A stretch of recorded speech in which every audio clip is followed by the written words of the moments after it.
Jesmille Darbouze, you are on the Actors with Issues stage. Thank you so much for being here. Welcome. Thank you so much for having me. I'm very excited to talk to you. Yeah, so as we just revealed, I did see the show last night. I've got my playbill right here. It was absolutely phenomenal. But let's go back a bit. So take us back. When did the acting bug first get you? I think I was bit around the time like high school, like middle school, high school. I went to performing arts middle school where I Mm. was in the drama program, and I was always into the arts even as a young child. In elementary school I played the flute and I was in the chorus, and the first show I did was Grease. I played cha-cha. Like I was a 10-year-old doing playing cha-cha. But that's kind of where it started. But I really felt that like, wow, this is home. This is where I need to be. This is what I love to do. Probably around high school. I went to a performing arts high school in South Florida called New World School of the Arts. And that's where it really sort of took off for me. And was it so I sort of have a similar story. I'm not sure if you were told that I'm an actor as well. Uh Yes. yeah, so similar for me around that time, and I feel like that is such an impressionable time. Like it is very like once we get bit, you're just like sort of become obsessed. Like I already grew up, a 90s kid loving Disney movies, so musicals very much caught my attention and things Yes. like that. Was there like an early maybe performance or production you saw that you were like, that's what I want to do? Oh my goodness. Yes. So in eighth grade, for our eighth grade trip, we went to dinner at Planet Hollywood, which was like very exciting. Yeah. But we went and saw a production of Les Mis, and it was a Mm. tour of Les Mis at the Performing Arts Center in downtown Miami. And I was in tears. I was just like, oh my goodness, who knew a revolution could be so amazing, right? To watch. It was really moving for me. And I was like, oh, there was no going back, especially with musical theater. Yeah. I just loved it so much. Yeah. For me, the first show I saw was sixth grade. I saw Beauty and the Beast on Broadway and was just I Oh, was just like, this is magic. I'm yes. convinced this is magic. Seeing the bees transform right in front of you, you're just like, this is, Yeah. it's yeah, theater is such a magical thing. Still such a nerd about it. You'd think that being in it and an actor and whatnot, it's all like stripped away. Nope.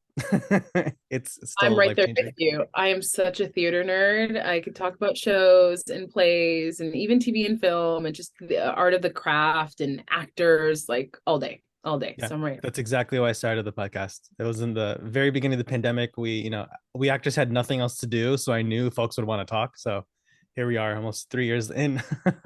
Congratulations. Yeah, thank you. And so diving into the issues, given the name of our show, what comes to mind as like an obstacle or a hurdle that you have dealt with, or maybe you're still dealing with, that you can shed some light on?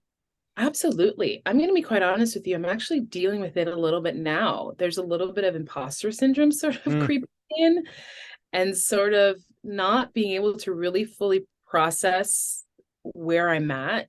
I think for me, for a very long time, the narrative has been that, um,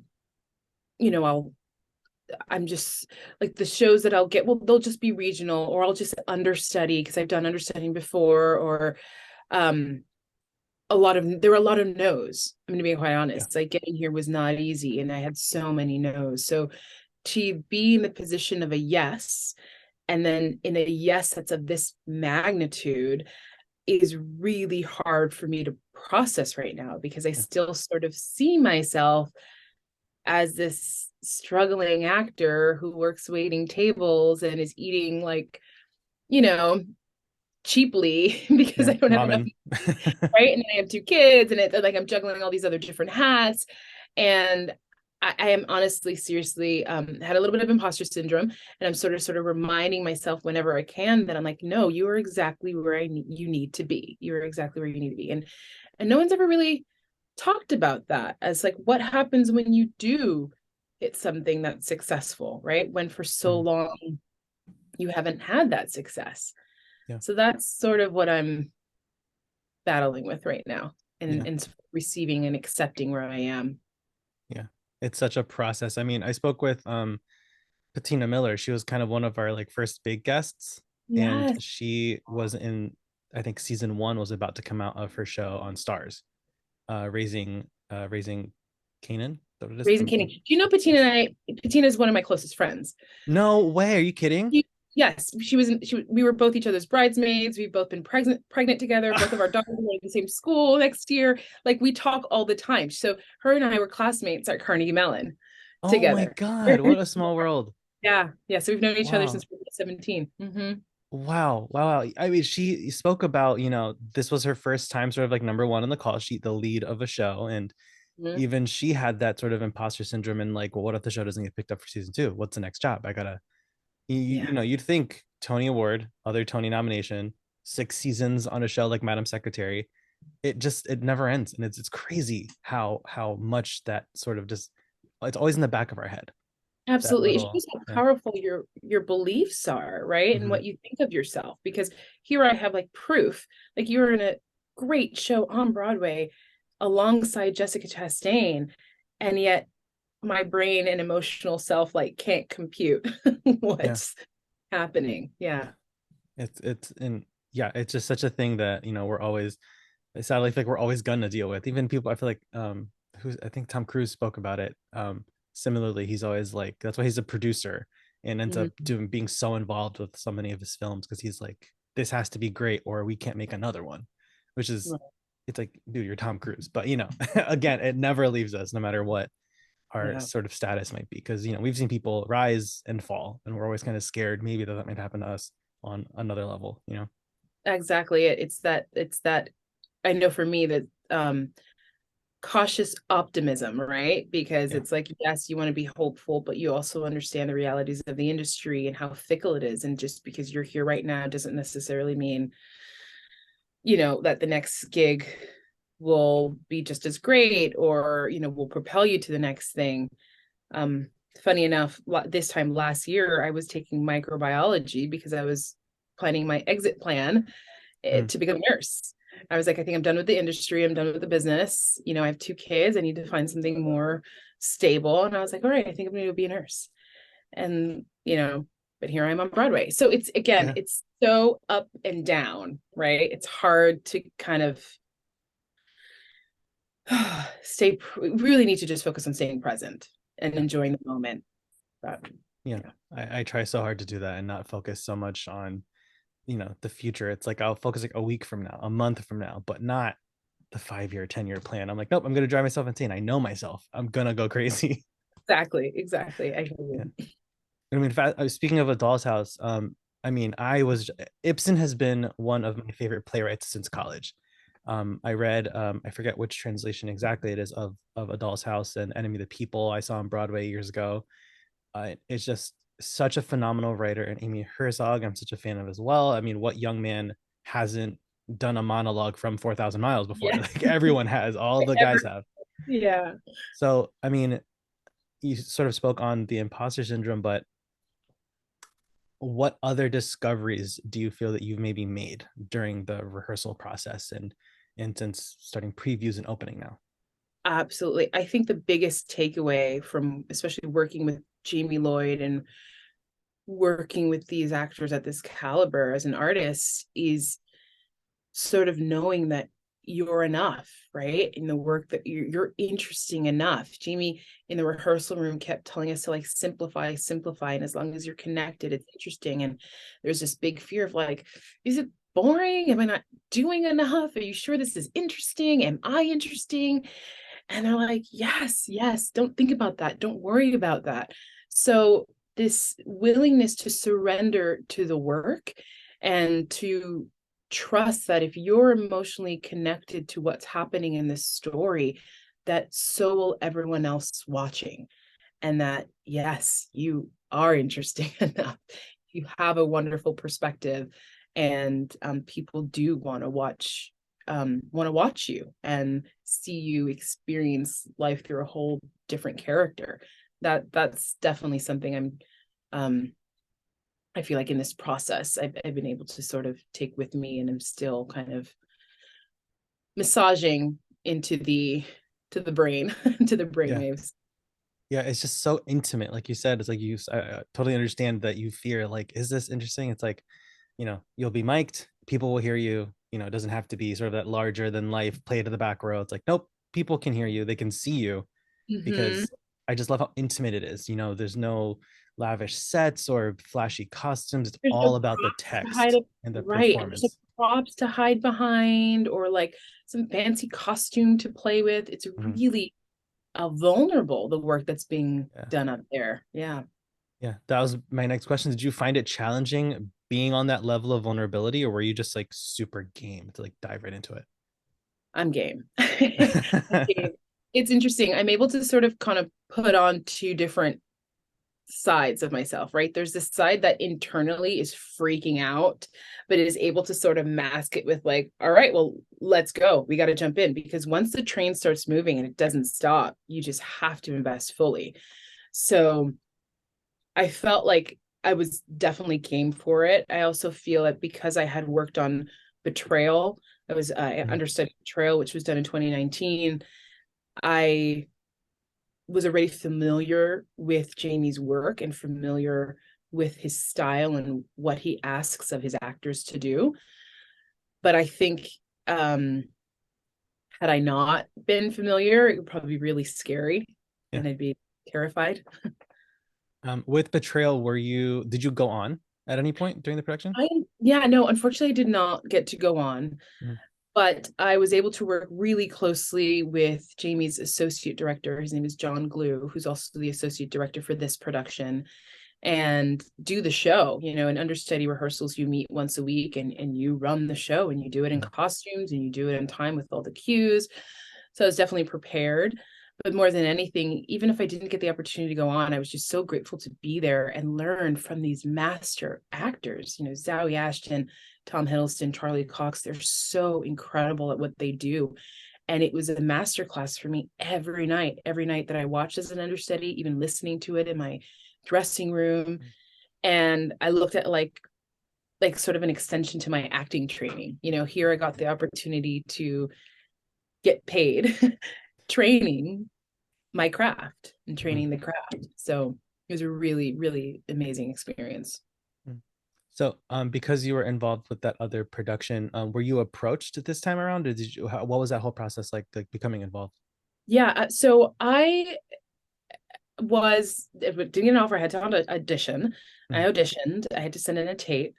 I sent in the tape, and I sort of got heard of the production happening through John Glue, through the associate. He was actually here in town working on a reading. We went out to eat, and he's like, John, Jamie's doing this production. I think he'd be really great for one of the roles. And immediately my brain went to, oh, I'll understudy. I will understudy. I'm Mhm. happy to understudy. And John was like, no, no, no, like, let's get you on the stage. I was like, okay, sure, John. Let's see if that happens. And I sent in the tape, and then 3 weeks later, I had a call back, and it's sort of in the back of my head, especially after the audition. I was like, I know I did great work. I'm really proud of what I did, but given who was leading the show, given that it was starring Jessica, I was like, they're going to go with someone shinier. They're going to hire someone who's a bigger name, more credits, probably has an Emmy. If anything, I will be so fortunate and lucky to get the understudy. Mhm. And I didn't. And I got the role. And if you want to talk about imposter syndrome, the first thing that came out of my mouth when I spoke to my reps and they told me, I was like, are they sure? Are they sure? Right? Because in my mind, I couldn't even fathom again the narrative changing and someone willing to take a chance on someone who nobody knows. Nobody knows me, right? So I'm really, really happy it went that way and it went in my favor. And in addition to acting, you also are an assistant professor at Marymount. I had Yep. a few friends who went there years ago. I don't think you would know them at this point. But I'm curious, with your students, is there anything that you bring to light about this career and the pursuit of a career in the arts that maybe they weren't aware of? Sort of, Absolutely. yeah. I love letting my students know that, if there's other things that you're interested outside of the field, to pursue those things, that Mm. it's not all or nothing. I think there has been a school of thought where people will say, if there's anything else you want to do other than this, go do that, because this industry is just so hard and so cutthroat, etc. And I like to stress that no, if there's something else that you do want to do, go and do that too. It's not like mutually exclusive. you can pursue a career in the arts as well as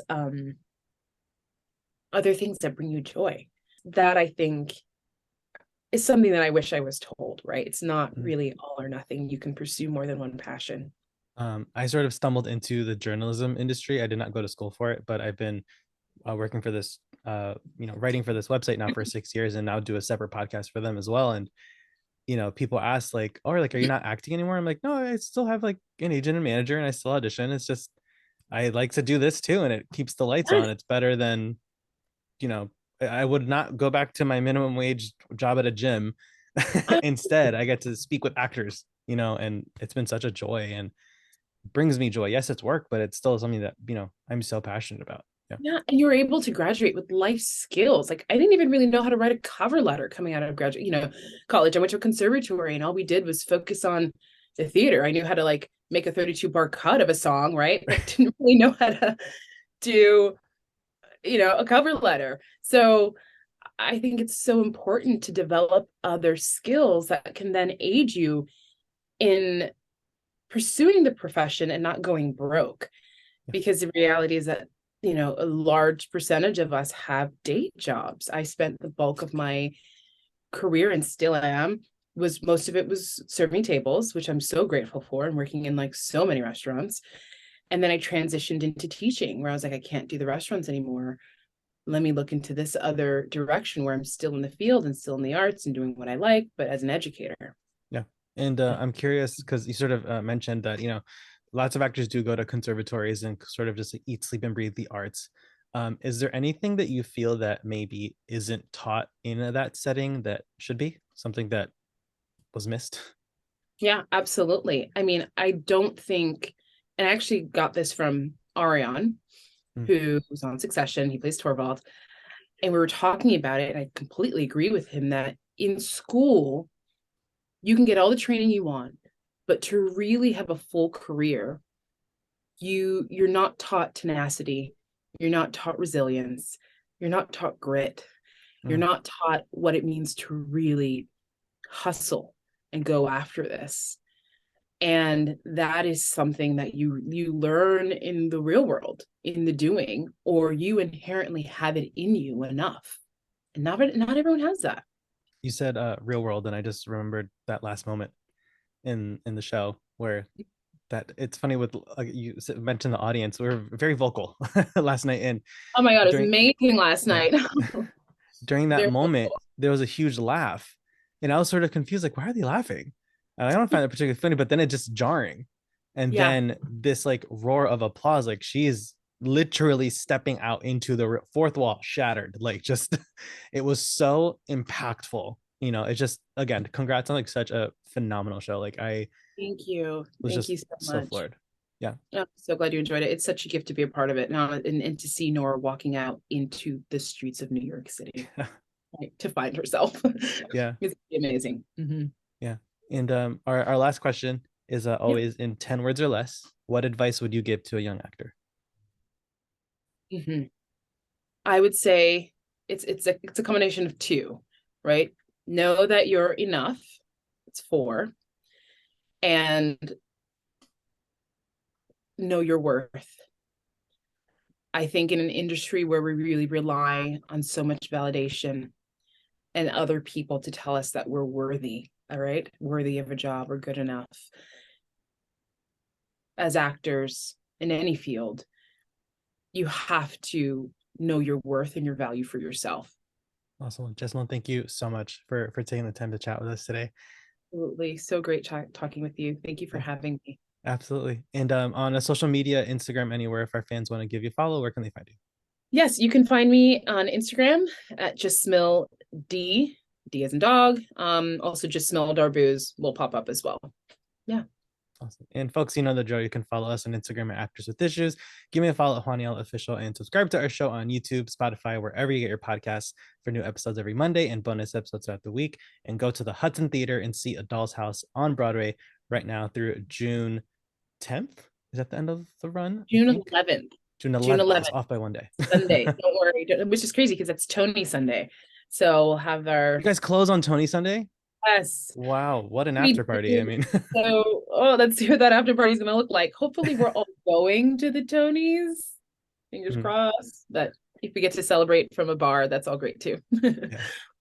Awesome. Well, folks, thank you so much for tuning in and for listening or watching if you're watching on our YouTube channel. I'm Juan Ayala. This is Actors with Issues, and we'll see you next week.